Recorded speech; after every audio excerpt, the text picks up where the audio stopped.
Welcome to part 1 of 2 on carving a rainbow trout on leather. Part 2 will be followed by a program on coloring the fish. For this project, I have selected a piece of top quality 8 to 9 ounce vegetable tanned cowhide. We will dampen the leather thoroughly with good clean water, and we'll dampen both the top and the bottom. We want to get it damp but not soggy all the way through, and we'll set it aside until it begins to return to its natural color. After our leather has begun to return to its natural color, we can start our tracing. Please note that I have taped the top of my tracing film down to the marble and the leather. Now, I have traced from my paper pattern onto tracing film. Now, I can check it from time to time to see how we're doing. This way you can find out if your leather is of the proper moisture content and determine how deep you can trace. Now, it's best to trace as light as you can, just so you can see the line. It's not necessary to trace any deeper.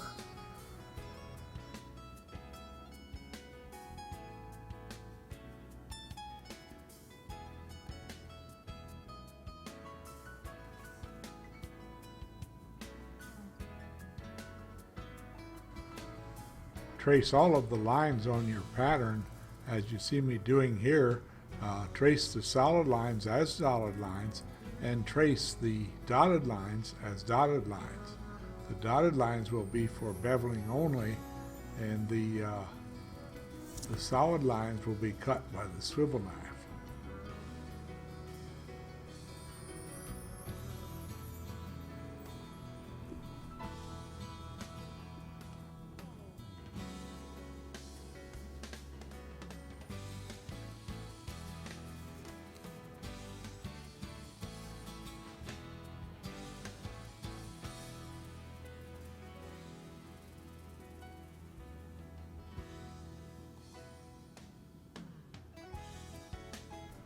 The clusters of water that you see me tracing here really should be dotted lines. However, I'm tracing them as solid lines, but I will bevel them only.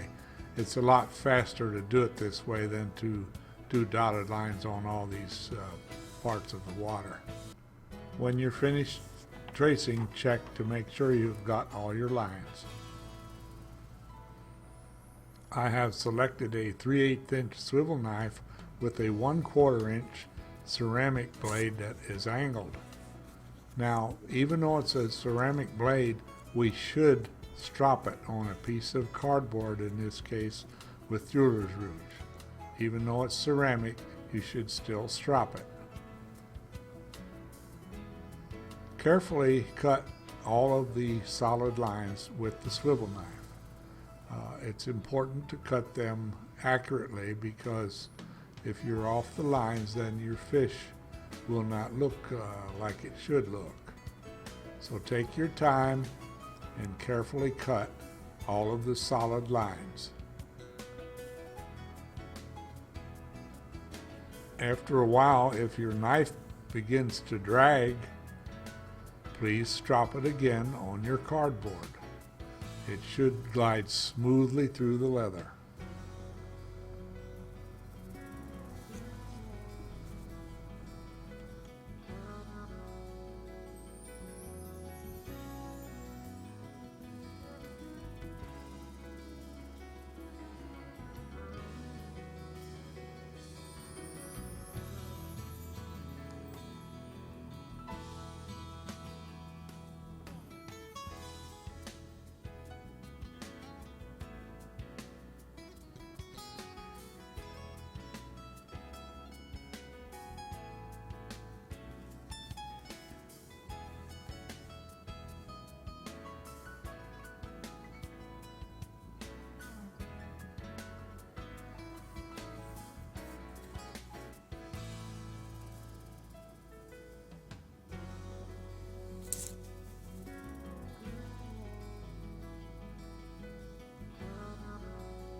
cut the eye very carefully as you see me doing here.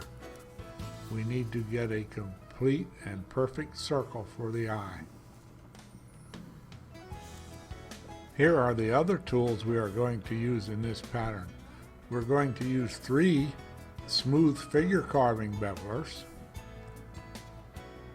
We will use 3 checkered bevelers. We will use a small cedar tool for the eye. We'll use a pointed beveler with parallel lines, number F910, and also for the splashing water an A888 and an A104. And we will use 3 different sizes of figure carving matting tools. In addition, we will use a modeling tool that has the pointed spoons on each end, one smaller than the other, and the hair blade to simulate the scales. We will begin with the 3 smooth figure carving bevelers, and we'll use them for the most part on the body of the fish. Later on, we'll use the checkered tools around the outside perimeter of the fish. I'm using the largest one now to do just a dotted line on the body of the fish to put some contour there, and notice I'm not hitting real hard, and I will come back and flatten it out some. Now I'm using it also where these fins come out from underneath the body of the fish, and also you'll notice on these fins I'm beveling some of the dotted lines to get some contour on the fins. Notice on the tail, on the tail fin I should say, how we are using the large figure carving beveler to create some platform for some of the details that we will add later. Now here we're beveling which is just a dotted line only. It is not a cut line.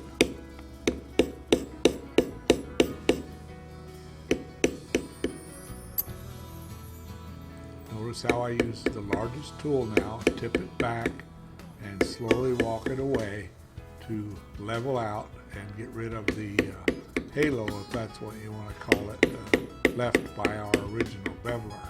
It gives us a nice flat area to do some more work. We'll do the same thing to the fins.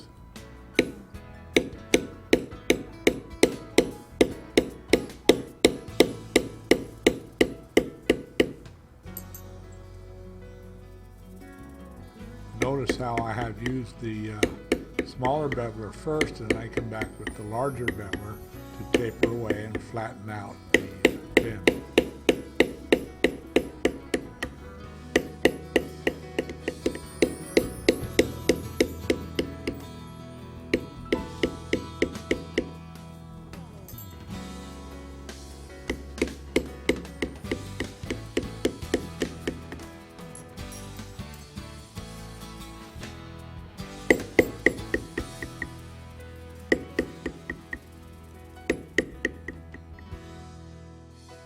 This is George Hurst. Hope you are having a good time so far.